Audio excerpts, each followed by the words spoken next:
പ്രതിപക്ഷ പ്രതിഷേധത്തിൽ പാർലമെന്റിന്റെ രണ്ട് സഭകളും ഇന്നത്തേക്കും പിരിഞ്ഞു. അദാനി, മണിപ്പൂർ, സംഭാൽ വിഷയങ്ങൾ ചർച്ച ചെയ്യണമെന്നാണ് പ്രതിപക്ഷത്തിന്റെ ആവശ്യം. അതേസമയം അദാനി വിഷയം തുടർച്ചയായി ഉന്നയിക്കുന്നതിൽ തൃണമൂൽ കോൺഗ്രസിന് ഇന്ത്യ സഖ്യത്തിൽ എതിർപ്പുണ്ട്.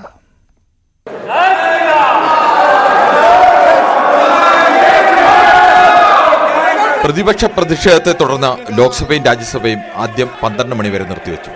തുടർന്ന് വീണ്ടും ചേർന്നെങ്കിലും പ്രതിഷേധം തുടർന്നതിനാൽ ഇന്നത്തേക്ക് പിരിഞ്ഞു. माननीय सदस्यगणों, प्रश्नकाल आपका समय है. मैं आग्रह करता हूं कि प्रश्नकाल को आप चलने दें. कृपया अपनी अपनी सीट पर विराजें. അദാനിക്ക് കുറ്റപത്രം നൽകിയ വിഷയത്തിൽ പ്രതിപക്ഷം ഇന്നും ചർച്ച ആവശ്യപ്പെട്ടു. ഒപ്പം മണിപ്പൂർ കലാപം, സംഭാൽ പോലീസ് വെടിവെപ്പ്, ഭങ്കൽ ചുഴലിക്കാറ്റുണ്ടാക്കിയ നാശനഷ്ടം, ഇന്ന് ഡൽഹിയിൽ കർഷകർ നടത്തുന്ന പാർലമെന്റ് മാർച്ച് തുടങ്ങിയ വിഷയങ്ങളിലാണ് പ്രതിപക്ഷം നോട്ടീസ് നൽകിയത്. ചർച്ച ആവശ്യപ്പെട്ടാണ് പ്രതിപക്ഷം ബഹളവുമായി നടുത്തളത്തിലേക്ക് ഇറങ്ങിയത്.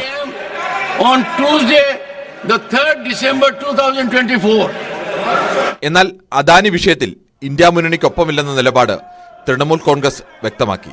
കോൺഗ്രസ് അധ്യക്ഷൻ മല്ലികാർജ്ജുൻ ഖർഗെയുടെ ചേംബറിൽ ചേർന്ന ഇന്ത്യ മുന്നണി നേതാക്കളുടെ യോഗത്തിൽ തൃണമൂൽ പ്രതിനിധി പങ്കെടുത്തില്ല. ബംഗാളിന്റെ പ്രശ്നങ്ങൾക്കാണ് തൃണമൂൽ മുൻഗണന നൽകുന്നതെന്നും പാർലമെന്റ് തടസ്സപ്പെടുത്താൻ ആഗ്രഹിക്കുന്നില്ലെന്നും തൃണമൂൽ എം പി സുദീപ് ബന്ദോപാധ്യായ പറഞ്ഞു. They are showing their not interest that the house runs, and the house belongs to the opposition. But this BJP government is not in a mood also to run the house. ഭരണഘടന ഉറപ്പു നൽകുന്ന തരത്തിൽ വിഷയങ്ങൾ ചർച്ച ചെയ്യാൻ സർക്കാർ തയ്യാറായാൽ സഹകരിക്കാൻ തയ്യാറാണെന്ന് കോൺഗ്രസ് നേതാവ് KC വേണുഗോപാൽ.